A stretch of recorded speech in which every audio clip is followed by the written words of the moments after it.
It's the Locked On Flyers podcast for Wednesday, January 22nd, your daily dose of Flyers news, analysis, and high quality content that thinks Joel Farabee was making a statement in this game. He did. He made a big statement.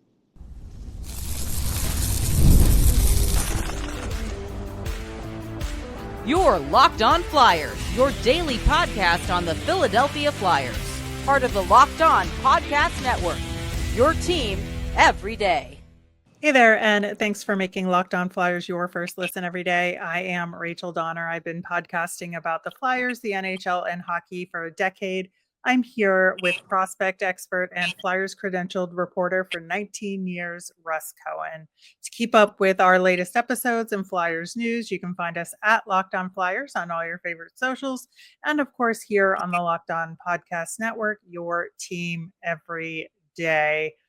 Russ, the game started out really interestingly, especially given the fact that Danny Briere had his sort of mid-season state of the Flyers thing, which we're going to talk about later in the show, as well as your mailbag questions. But I feel like there was some, prophetic discussion about Rasmus Ristolainen that kind of translated into this game.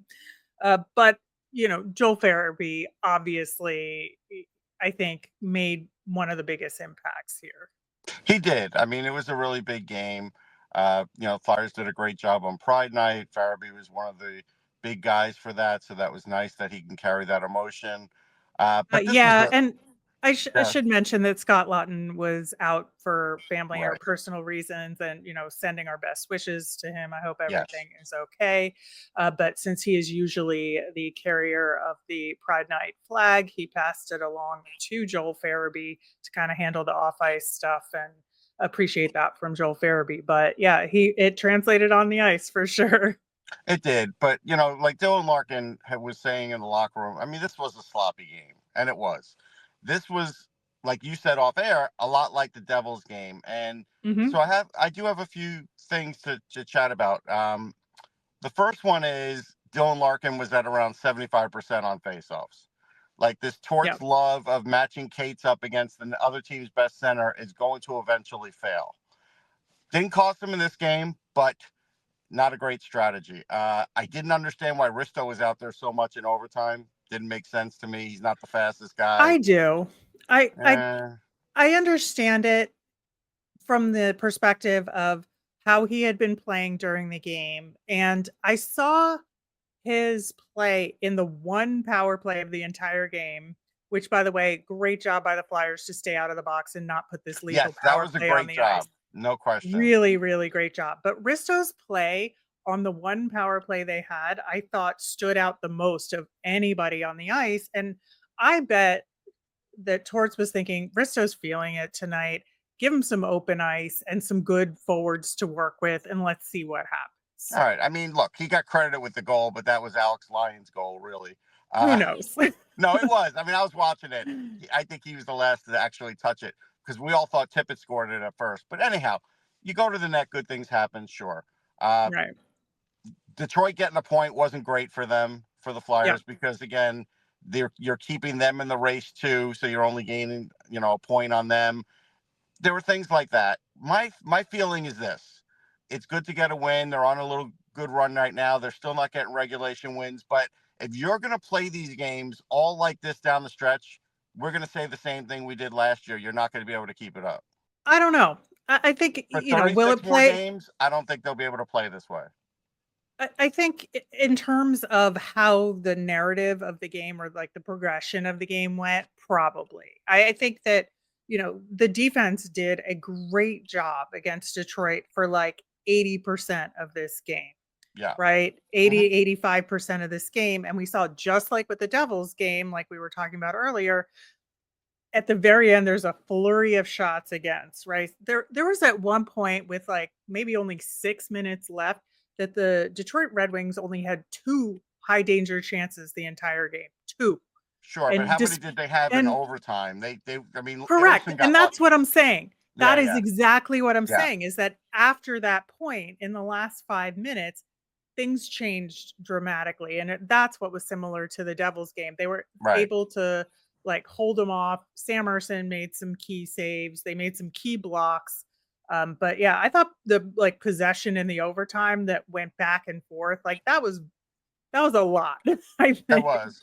That was. But I'm just saying it's hard to play like this down the stretch, Yeah. only scoring 2 goals a game, expecting your goalie to keep you in it every game when he's definitely going to have points where the defense is going to, slump a little, and they did. Like you said, they could hold them off for a certain amount of time. That, to me, this seems like a strategy now and a trend. It does. Yeah, I don't know if it's a trend yet. I think the defensive play is a strategy. Yeah. I think that they are focusing more on defense than offense to some degree. But also think some of the lines are getting a little streaky here. So, Yeah. like in this game in particular, the Couturier line with Farabee and Mitchkov actually had the best expected goals for percentage of the team at on 5-on-5, and like that's not been the case No. for all the games. And so I think if the Flyers can get to a point where they're getting more balance from the lines and not depending entirely on the Cates line or entirely on Kutz's line, whoever's on it at the time, I think if they can get more equally divided contributions offensively, that's when they score more goals, right? And that's where they can balance out the offensive and defensive focus. Yeah, I think, as an example, I think Mitchkov needs to do more video work because, like Evanson, as an example, knew he had to win that foot race because Mitchkov was going to go for the corner of the net, and then he eventually knocked him down. Like, the league knows that those are his favorite spots now. They know he's going there. He's got to change it up. He's got to do something else because otherwise he's going to keep getting clobbered like that. Yeah, I mean, that's certainly something to pay attention to. I just think like there's a lot of positive to come out of how they're playing right Yeah, I think on the now. defensive side, on the offensive side, not as much. Right, but they have scored a lot more goals as of late on average than, they didn't in the last 2 games. And that's why I say you can't call it a trend yet. Okay. 2 games is like a coincidence, 3 is a pattern, right? Okay. We'll wait That's for the next one. We'll see. Yeah, we'll see what happens over the next few games. I'm not saying it can't be a No, I trend. know. I know. I'm saying it's not a trend right now, but I do think that it has something to do with how the 2 teams play that they were facing as well. So I want to see how they play against the Rangers. I want to see how they play against like a Washington Capitals, let's Right. say, Right.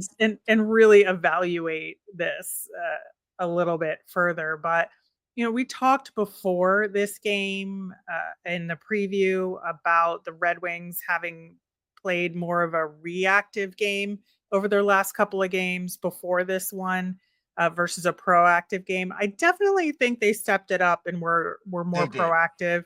You saw it a lot with Dylan Larkin, Lucas Raymond especially. Raymond, I definitely. thought he stood out the most of the Red Wings players in terms of him being more aggressive and the proactive side of things here. Yeah, and actually I was impressed with Kane showing that little bit of speed in overtime when he saw an opportunity. That was a flash. I'm never going to compliment that man. I get it, Don't but care. you got to do what you got to do. If I see it, Yeah. I'm going to say it. But again, I think the things to work on is you can't keep putting Cates up against the number 1 guy. That's got to change. Even if you go 50-50 with Couturier, even if like you split it, it's a lot for Cates to handle. And the defense is playing great, but you can't expect to hold every team to 1 goal. Like, it's just not going to happen.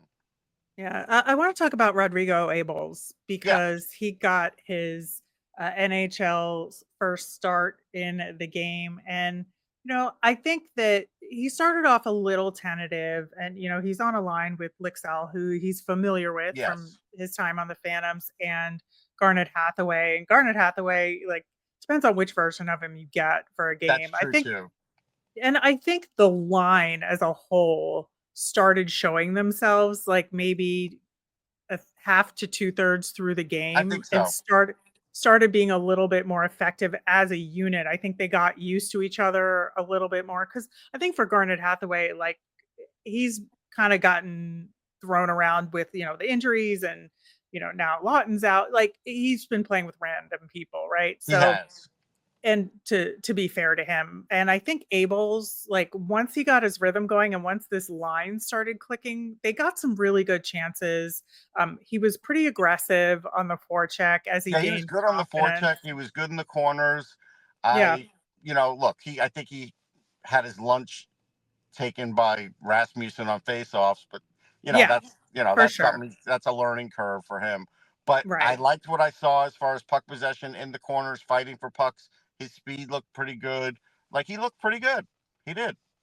Yeah, I think so. So congratulations to him as Yep. well. 29-year Uh, old. There was tweets coming online from people from Vancouver thinking they'd never see this day, and yep, so it's really a victory for him in a way.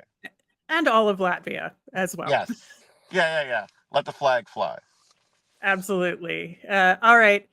We are going to talk about the aforementioned Danny Briere midseason press conference.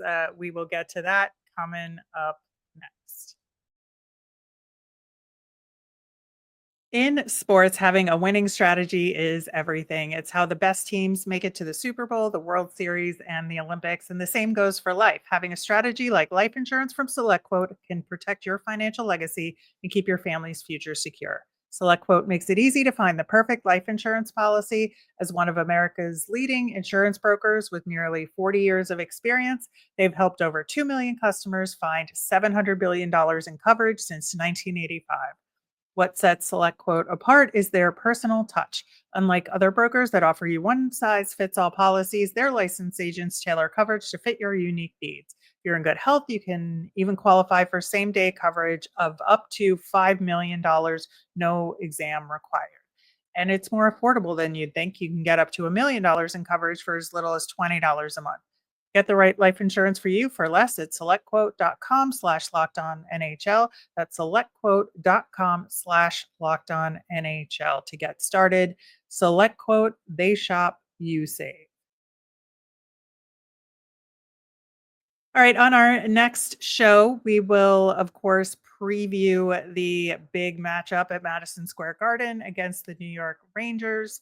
We are going to talk face-offs and their importance and how things have been going for the Flyers this season. And we're going to do a draft eligible prospect check in on Caden Harrington. So that should be really interesting. We are going to dig into what Danny Briere had to say about the Flyers at a little past midseason here. I would say it's a little bit late on this one, but I That's think close. good enough timing, we'll say. I think really the big picture here and the takeaway that he was very blatant about is that he's planning on staying the course here in terms of the rebuild and Mhm. that he's not going to jump the gun on anything.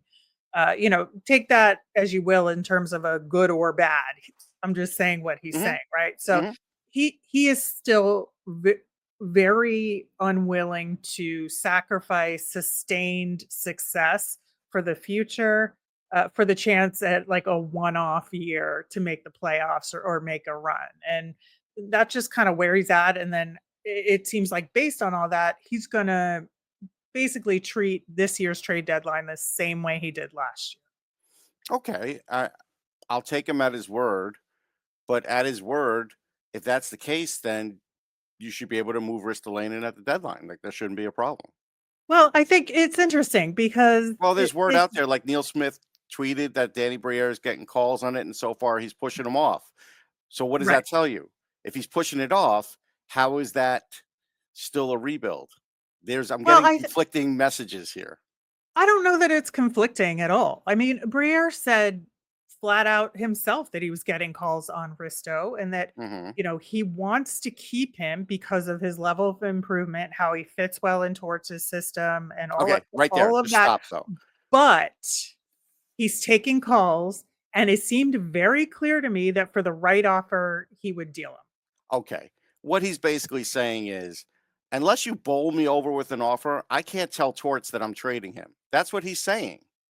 That's what I he's don't know. basically saying. Yes, because again, if they made one other move, they could get more cap money. They could eat some of that salary because we know 2 years, and it's not a tremendous salary anymore with the salary cap going up. Teams are definitely desperate for a defenseman. He can move him. There's no question in my mind he can move him, and there's no Yes, question I in my agree with mind that. it would piss off the coach. I don't know that matters in the grand scheme I of think things, it does. pissing off Torts on There's that front. another part in this press conference where I'll point out that I think he protects the coach. But go ahead, we'll keep going.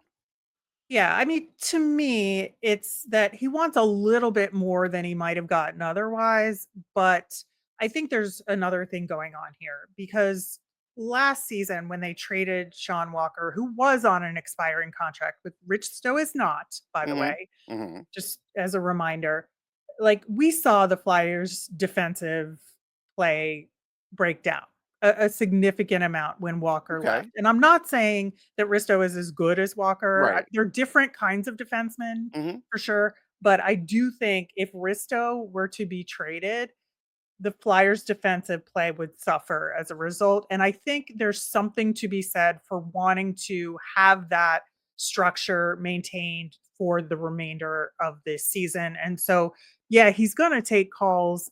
I think he just wants a little bit more if he knows he's going to take that defensive hit for the remainder of the season and not have that bridge quality defenseman until he thinks other defensemen can take his place. Well, I mean, he has players he can put there in place of, and maybe they're not going to be as good. But if you're truly if you're truly rebuilding, you don't mind taking the hit. That's the whole point of this.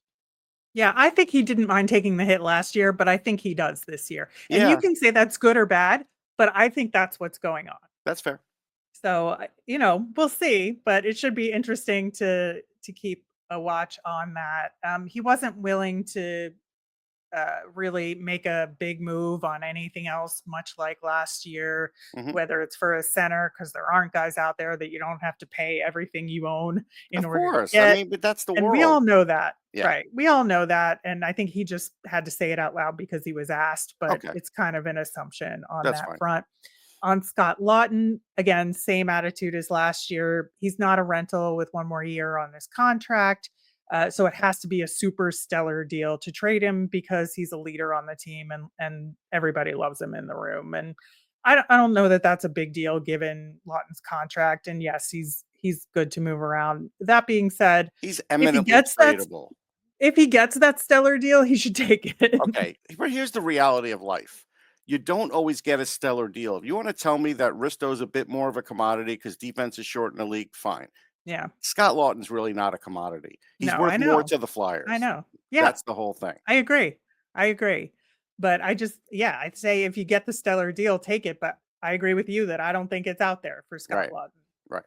So the other big thing that he talked about was goaltending. And, he kind of danced around the three goalie issue to a large degree. I think that he was trying to say nice things about both Kolosov and Fedotov there and talk about managing Urson's time and so he doesn't get hurt all the time essentially. I think that there was definitely some word salad going on with I him mean, on that. there's no doubt. I mean, there's other goalies that get hurt the same way as Urson, and those teams are Yep. not carrying three goalies. Right. Lehigh Valley is close.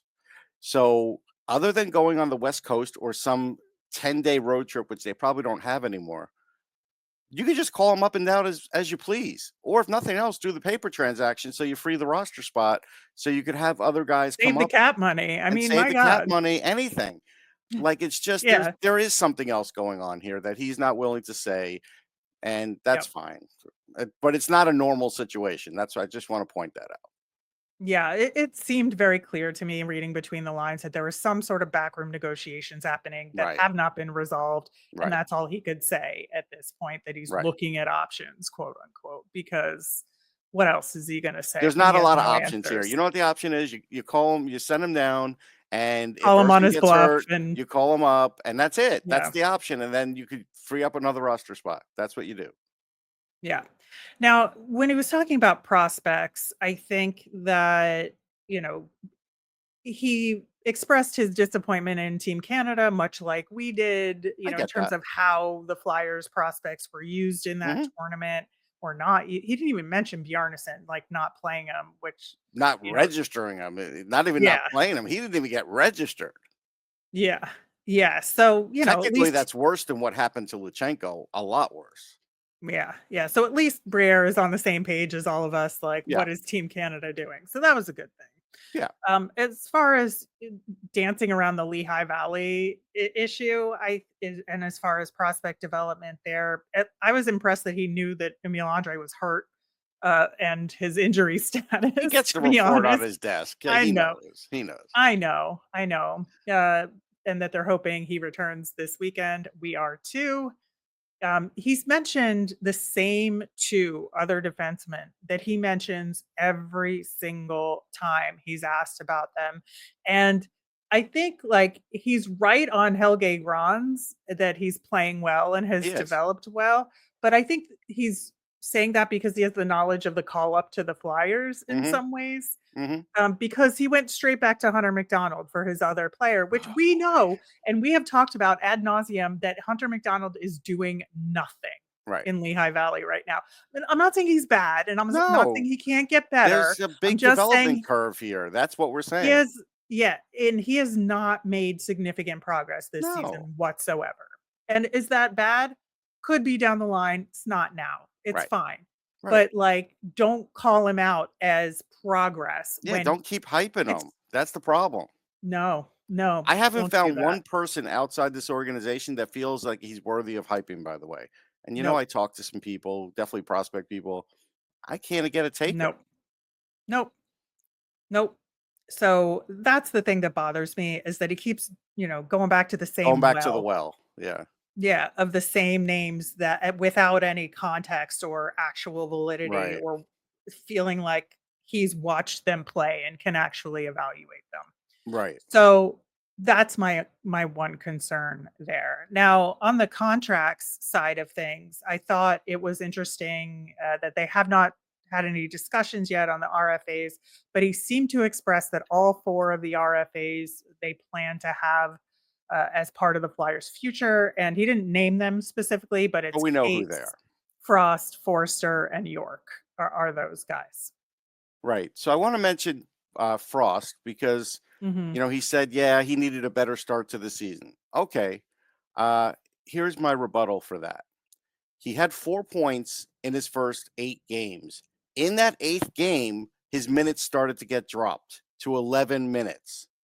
Maybe he wasn't playing great defense, but he wasn't not scoring either. He wasn't scoring goals, but he was getting Correct. points. Yeah. So, how much of a slow start was he really off to? No, he was just off to a start that the coach didn't like. And it doesn't mean the organization has to echo that. I think they have to look at it and realize that he gets graded differently. He just does.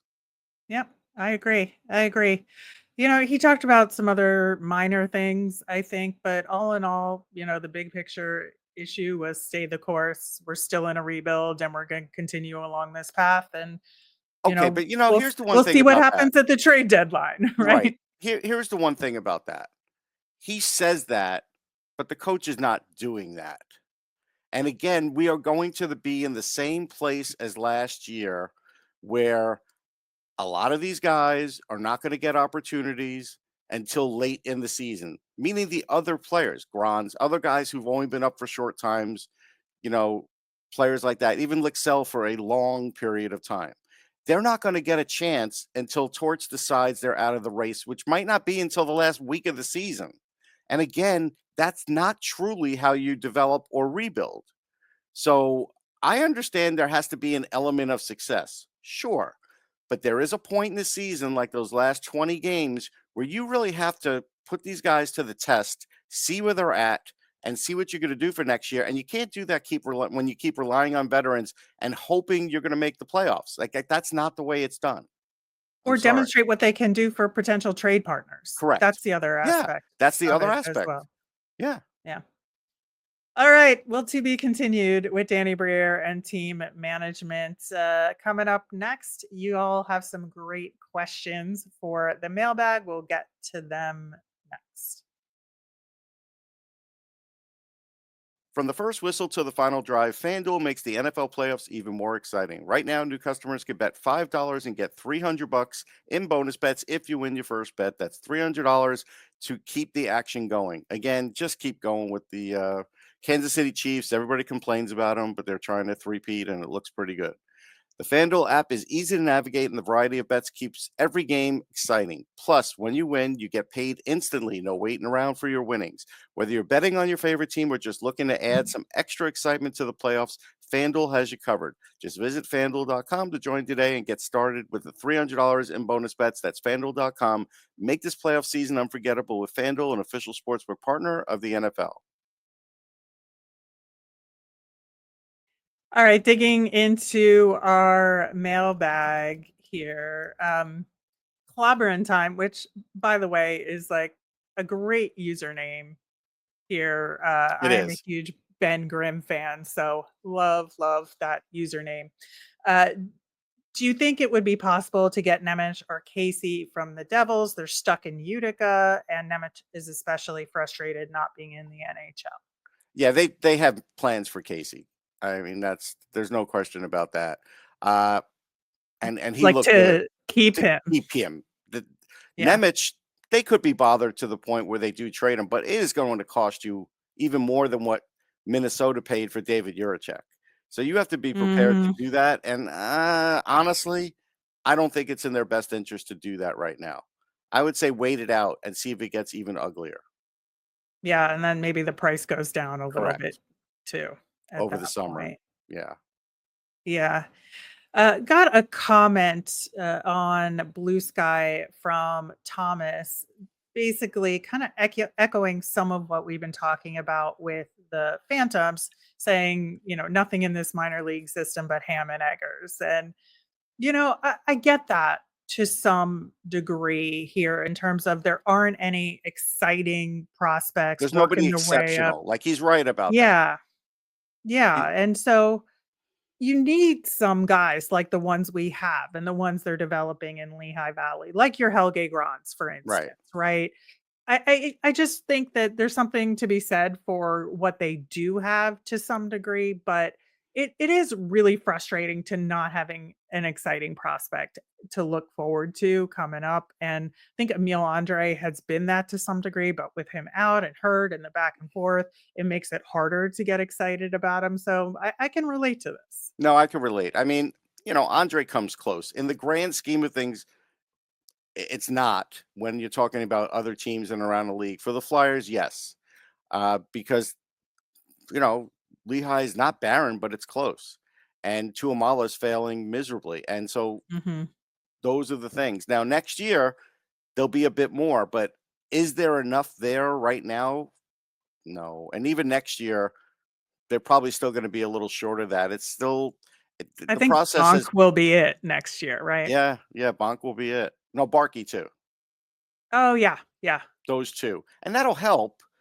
Right. That'll help, but is it enough? No. There's still a lot of work to do with this organization and getting that's why look, I understand having patience. It's hard to have patience as a fan. It is because it really does take longer than you really Yeah. want it to.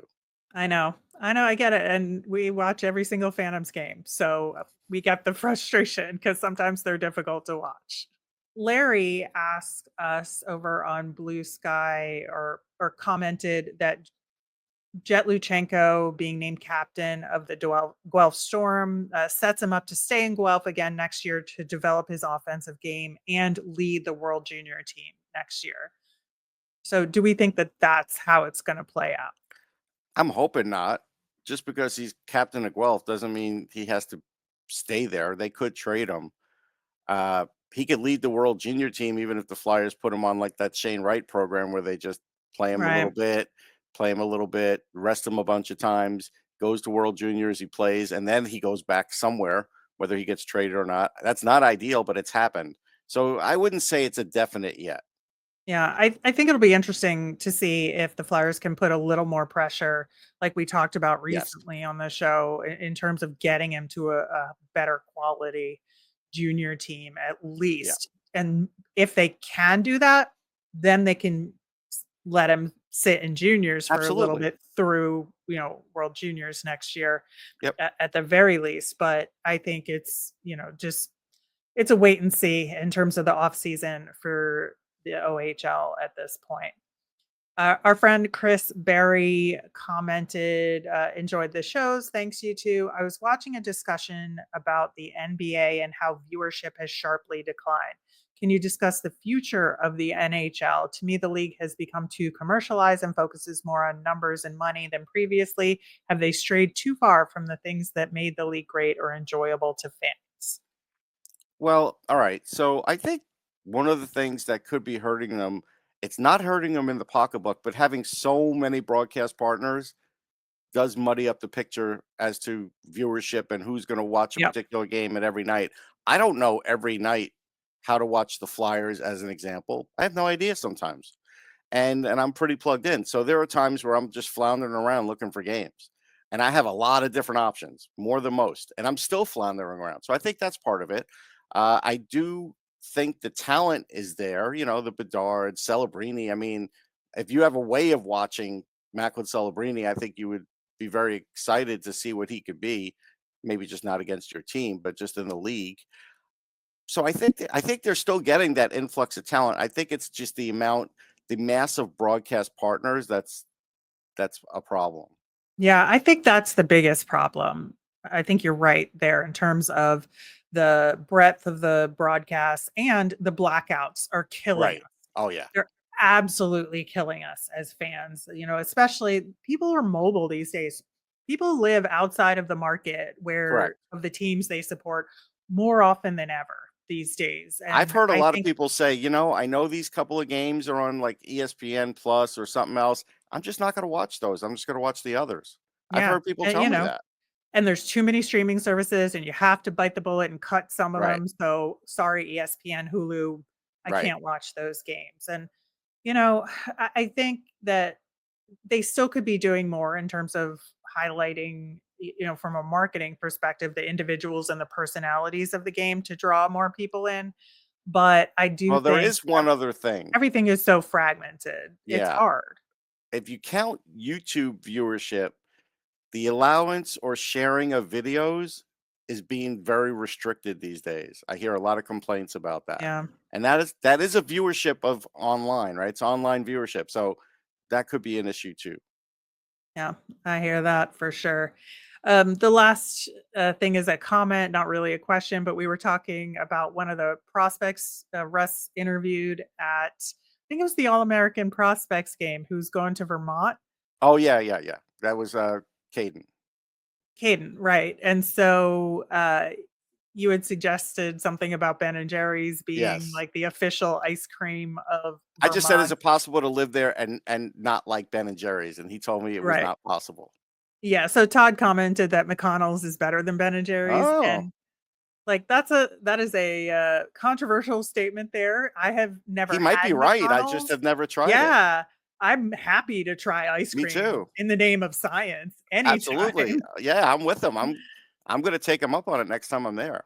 No doubt. Absolutely. So, look forward to that report. That will do it for today's show. Thanks so much for listening. Tomorrow, we're gonna talk face-offs, we're gonna preview the Rangers game, and talk Hayden Harrington. As a The reminder, ice we cream guy. always yes. As a reminder, we always want to hear from you. You can send in your mailbag questions and get them answered on the show, like we did today, via any of our socials at Locked On Flyers. You can email us at lockedonflyers@gmail or comment on our YouTube channel. I'm Rachel. I'm on Blue Sky and Twitter at rmiriam. That's RMIRIAM.